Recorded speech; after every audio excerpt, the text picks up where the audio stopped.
নমস্কার প্রিয় শ্রোতা বন্ধুরা, আমি দেবপ্রিয়া।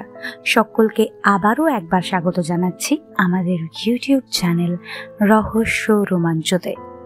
আজ অনেক দিন পর আবারও চলে এসেছি নতুন এপিসোড নিয়ে।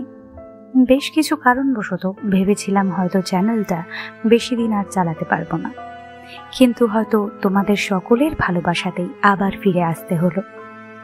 তো যাই হোক, আজকের এপিসোডটা একটা বিশেষ এপিসোড হতে চলেছে।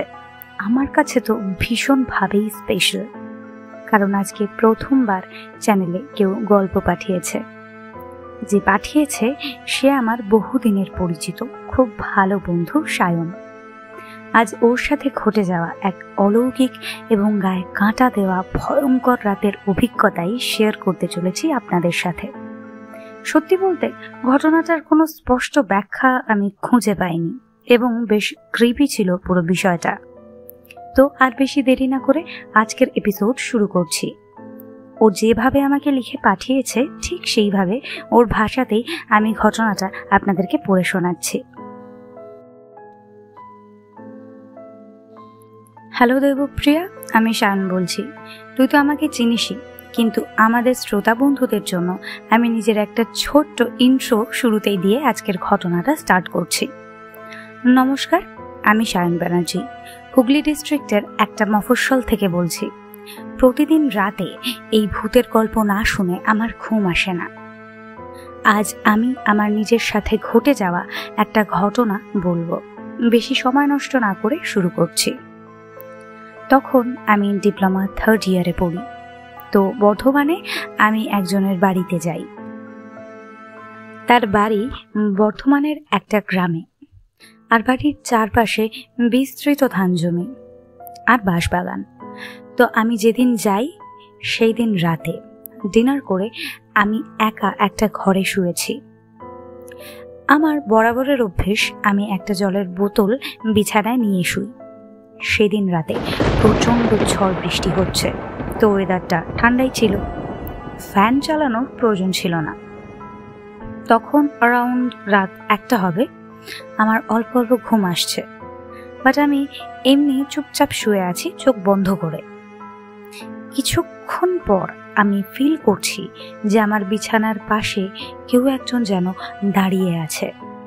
তো সেটা দেখার জন্য আমি অল্প চোখটা খুলে দেখতেই আমার গলা শুকিয়ে যায়। ঠান্ডা ওয়েদারেও আমার ঘাম বেরোতে থাকে। দেখি লম্বা একটা কালো অবয়ব আমার দিকে তাকিয়ে দাঁড়িয়ে আছে। আমি জানি না উনি কে ছিলেন। আমি সঙ্গে সঙ্গে চোখ বন্ধ করে দিই। ঘটনাটা এখানে শেষ হতে পারত, বাট মেইন ইনসিডেন্টটা এখন বলছি। আমি জলের বোতল থেকে এক ফোঁটাও জল তখনও খাইনি। আমি ভর্তি বোতল এনেছিলাম। 10 মিনিট পর আমি জল খেতে গিয়ে দেখি হাফ বোতল জল পড়ে আছে। আই রিপিট, আমি ঘরে একা শুয়েছিলাম। এর কোনো ব্যাখ্যা আমার কাছে নেই। তো এই তো ছিল আমার বন্ধু সায়নের সাথে ঘটে যাওয়া একটা ডিস্টার্বিং ঘটনা, যার কোনো ব্যাখ্যা আমিও পাইনি। তবে বিষয়টা আমার ভীষণ ক্রিপি লেগেছে।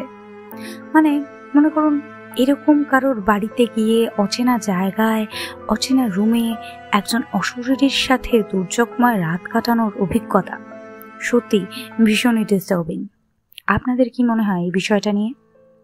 পুরো ব্যাপারটা যদি শুধু হ্যালুসিনেশনও হতো, তাহলে জলের অর্ধেক বোতল খালি হয়ে যাওয়ার ব্যাপারটা কি? না, এর থেকেই স্পষ্ট হয়ে যায় যে বিষয়টা আর যাই হোক নিছক ওর হ্যালুসিনেশন নয়।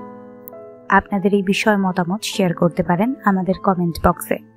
সেই সাথে আপনাদের সাথেও যদি ঘটে থাকে এরকম কোনো অলৌকিক অভিজ্ঞতা, অথবা আপনাদেরও যদি জানা বা শোনা থাকে এরকমই কোনো সুপারন্যাচারাল ঘটনা, তবে তা আমাদের সাথে শেয়ার করতে পারেন আমাদের ইমেল অ্যাড্রেস romanchorahosyo@gmail.com এ, যা আমি নিজের গলায় পড়ে শোনাবো আমাদের রহস্য রোমাঞ্চ পরিবারের সকলকে।